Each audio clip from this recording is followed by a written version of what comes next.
Além de absurda, a história que conto hoje é desconhecida até de boa parte da família. E eu talvez só a conheça pela minha curiosidade acima da média. Enxerida era um adjetivo que me era atribuído com frequência na infância. Não, não sabia. E se sabia, eu esqueci.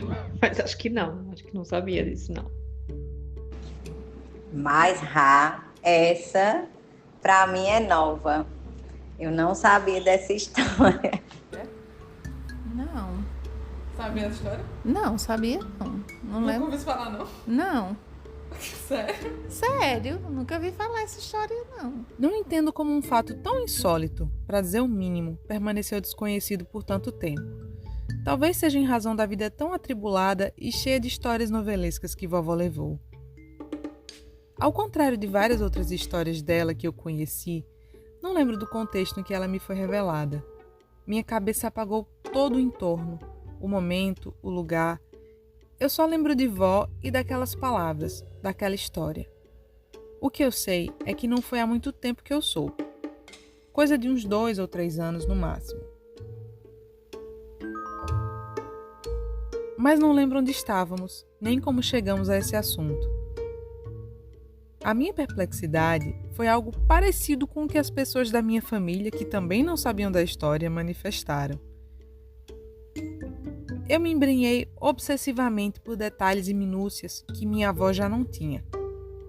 Agora, apenas poucos anos depois, voltando a perguntar a ela sobre isso, percebo que ela as tem cada vez menos. Eu, por ter ouvido a história da boca dela alguns anos antes, pareço saber mais do assunto do que a dona Gláucia de hoje. Antes que você que me ouve se impaciente, peço calma, porque essa história vale a pena. Basta adiantar que poderia tanto estar em um enredo de melodrama espanhol, uma coisa meio Almodóvar, como em uma novela mexicana com pouco compromisso com a verossimilhança. A vida não é o que se viveu, mas o que se lembra e como se lembra para contar. Essa frase de Gabriel Garcia Marques, em seu livro de memórias Viver para Contar, tem feito cada vez mais sentido para mim à medida que os anos passam. Tenho vívidas em minha mente algumas memórias de infância. Quando as conto à minha mãe ou a outro adulto que as tem acompanhado, ouço com frequência uma correção. Não era essa roupa que você estava usando. Não foi essa comida. Essas duas coisas não aconteceram no mesmo dia. Quem fez isso não foi sua prima, foi sua irmã. E agora, o que eu vivi? Foi o que me contaram aquelas pessoas que com certeza deviam ter mais noção da realidade, ou o que eu lembro com uma certeza orgânica? Se a distância de 30 anos é capaz de alterar tanto assim o que vivi e o que registrei, mesmo resguardado o fato de que eu era uma criança, o que farão 65 anos? A distância temporal entre o meu relato de hoje e a história que conto através das memórias de vovó. Além do tempo decorrido, há outro fator importante que determina aquilo do que nos lembramos: a importância do que nos acontece. E assim, mesmo de maneira embaralhada, com algumas mudanças nos detalhes das poucas vezes em que ouvi essa história, ela foi marcante o suficiente para chegar até aqui. Antes de passarmos a ela, uma breve contextualização sobre o primeiro casamento da minha avó com meu avô. Eles se conheceram em uma praça da cidade. Ele a abordou e perguntou se a morena já tinha compromisso. Ela disse que não deu muita trela, mas quando ele insistiu em falar com os pais da moça, ela deu seu endereço, sem muita convicção de que ele iria até lá. Ele foi. O ano era 1959. 10 anos mais velho, ele cearense, tinha sido transferido para Campina Grande, onde trabalhava como almoxarife no exército. Segundo o que ela conta, não houve uma grande paixão. Ele dizia que procurava uma esposa e tinha gostado dela. Ela, sempre muito prática, achava que precisava se casar.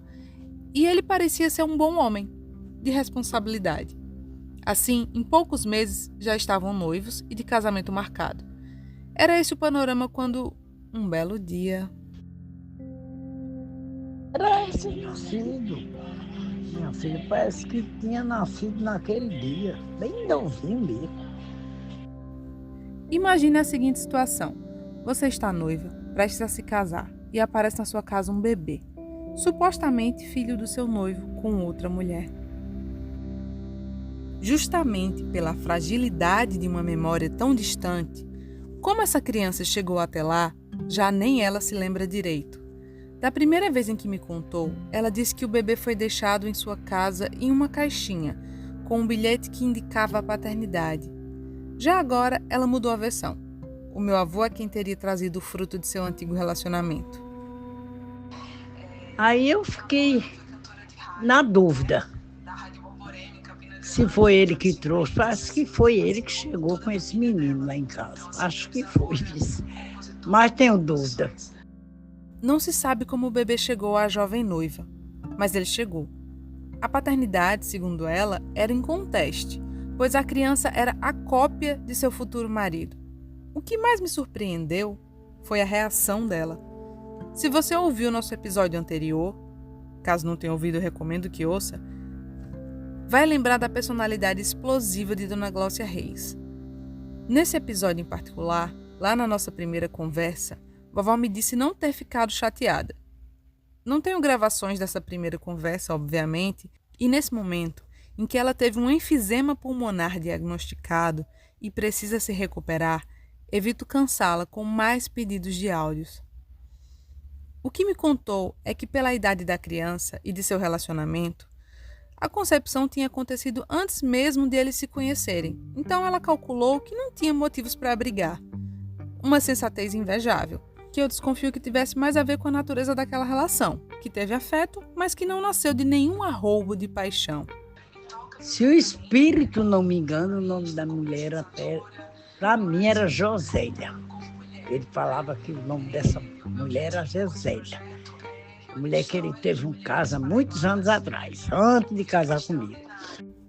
Com o bebê ali, minha avó reparou em um detalhe que parecia revelar o quão recém-nascido ele deveria ser. Aí os olhinhos fechados, aí eu pensava que era porque era tão novo que os olhos estavam fechados, mas não era cego mesmo. A primeira reação dela, depois de analisar toda a situação, foi se pronunciar, dizendo que ficaria com a criança, que a criaria, como se fosse do casal. Só que os adultos presentes, lembra que ela só tinha 17 anos? Meu avô, o provável pai do bebê incluído, decidiram que era melhor para todos que a criança fosse para uma instituição. A partir daqui, esse trabalho, que não é jornalístico, quase se tornou. Minha avó me disse que lembrava que o bebê tinha ido para o Instituto dos Cegos, coisa que achei difícil de ter acontecido, já que se tratava de um recém-nascido. Além de que custei a crer que houvesse um lugar que apartasse pessoas cegas da sociedade, mesmo no fim dos anos 50. Fiz algumas poucas pesquisas e vi que eu estava enganada, parcialmente de um lado e totalmente do outro. Havia sim um Instituto dos Cegos em Campina Grande. Ainda há. Sim, ele funcionou em regime de internato, pelo menos até os anos 80. Mas até onde pude me informar, aceitava crianças a partir dos 6, 7 anos, quando estavam entrando em idade escolar. O Instituto não tinha, assim como não tem, a função de segregar. Pelo contrário, fazem aqui na Paraíba o que o Benjamin Constant faz no Rio de Janeiro. Ensina e capacita pessoas cegas para lhes dar autonomia. Tudo isso soube através do amigo Josenildo Costa, que esteve no Instituto dos Cegos de João Pessoa, no regime de internato durante os anos 80. Bom, o regime de internato ainda me parece algo a se questionar.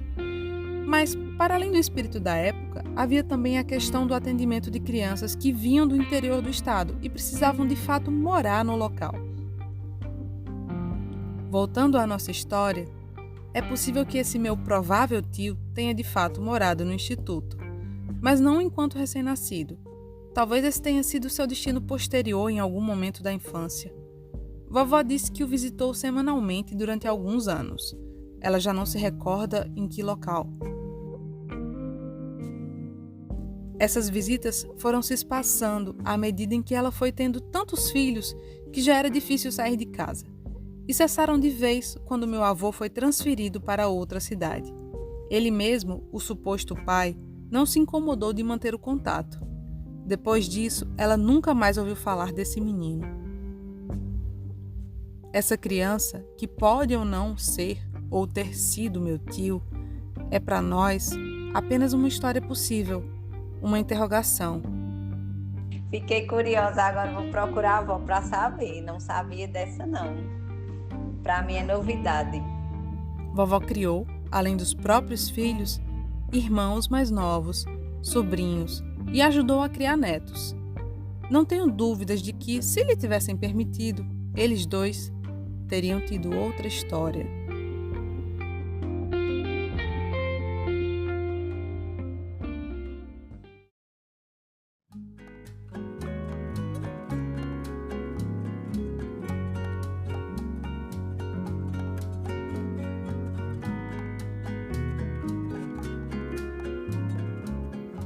Histórias por Glócia Reis. Criação, edição, narração e roteiro por Raíssa de Medeiros.